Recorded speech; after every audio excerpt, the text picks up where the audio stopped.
தமிழ்நாட்டுல பிறந்த ஒருத்தர் ஹார்வர்ட் யூனிவர்சிட்டியில படிச்சு ஏர்செல் அப்படின்ற ஒரு பிசினஸ் உலகம் முழுக்க பரப்பினார்னு நம்ம எல்லாருக்குமே தெரியும்ல. ஏன் சார், நான் ஒரு முன்மாதிரியான உதாரணம் கிடையாது, நான் ஒரு முட்டாள்.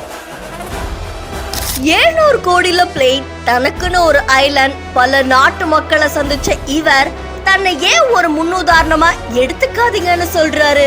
நீங்களே கொஞ்சம் ஃபோக்கஸை மிஸ் பண்ணிட்டீங்களோ? ஃபோக்கஸே பண்ணலையே, அப்புறம் எங்க மிஸ் பண்றது?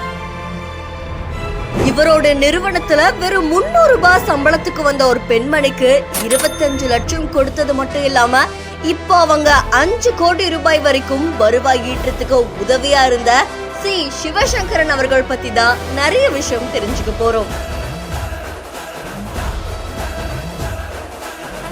ஏர்செல்லுடைய ஃபவுண்டரான சி சிவசங்கரன் அவர்கள் உலகத்தோட ஒரு சிறந்த தொழில் முனைவோர்ல இவரும் ஒருத்தரா விளங்கிட்டு வராங்க. இதுல பல தொழில்கள் செஞ்சு அது மூலமா பல கோடி ரூபாய் லாபம் ஈட்டுறது மட்டும் இல்லாம பல இளைஞர்களுக்குமே ஒரு இன்ஸ்பிரேஷனா இருக்காங்க அப்படின்னு சொல்லலாம். சென்னையை சேர்ந்த இவரு இங்க இருக்கக்கூடிய பச்சையப்பன் கல்லூரியில தான் படிச்சிருக்காங்க. அதுக்கப்புறம் ஹார்வர்ட் யூனிவர்சிட்டியில படிச்சிருக்காங்க. அங்க தன்னை ஒரு கெஸ்ட் லெக்சரராகவும் கூப்பிட்டுருக்காங்களாமா. அண்ட் அதுக்கப்புறம் ஏர்செல் அப்படின்ற ஒரு நிறுவனத்தை தொடங்கி அது மூலியமா பல கோடி ரூபாய் லாபம் ஈட்டியிருக்காங்க. ஒரு சாமானிய மக்கள்ல இருந்து பலருக்குமே அந்த நிறுவனத்தை பத்தி தெரியும். சின்ன சின்ன கிராமங்களுக்கும் போய் அங்க இருக்கிற மக்களை சந்திச்சு அவங்களுக்கு இந்த நிறுவனத்தை பத்தி அவங்க நிறைய விஷயம் சொல்ல ஆரம்பிச்சிருக்காங்க. அது மூலியமா நிறைய பேருக்கு இதை பத்தி தெரிய ஆரம்பிச்சிருக்கான். ஆனா இவருமே வாழ்க்கையில பல சரிவுகளை சந்திச்சிருக்காங்க.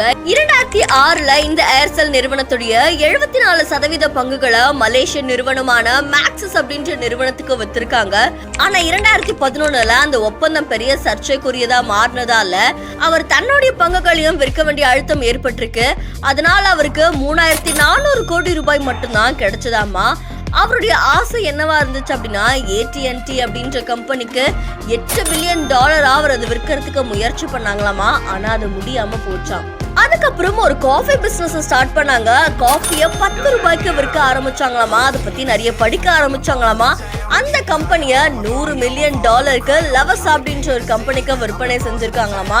அதுக்கப்புறம் IO அப்படின்ற ஒரு கம்பெனியை பில்ட் பண்ணிருக்காங்களாமா. இந்த கம்பெனியை 60,000 கோடி ரூபாய்க்கு, அதாவது $8 மில்லியன் விற்பனை செய்யறதுக்கு முயற்சி பண்ணிட்டு இருக்காங்களாமா. 67 வயசை கடந்தாலும் இப்போவும் என்னுடைய வாழ்க்கையில நான் ஓடிட்டு தான் இருக்கேன், மற்றவங்களுக்கு எப்படி உதவி செய்யலான்னு போறேன். இது பலரையுமே இன்ஸ்பயர் பண்ணியிருக்கு. இந்த வீடியோ தொடர்பான உங்களுடைய கருத்துக்களை நம்மளுடைய பதிவு செய்யுங்க. மேலும் செய்திகளுக்கு ஃபாலோ பண்ணுங்க.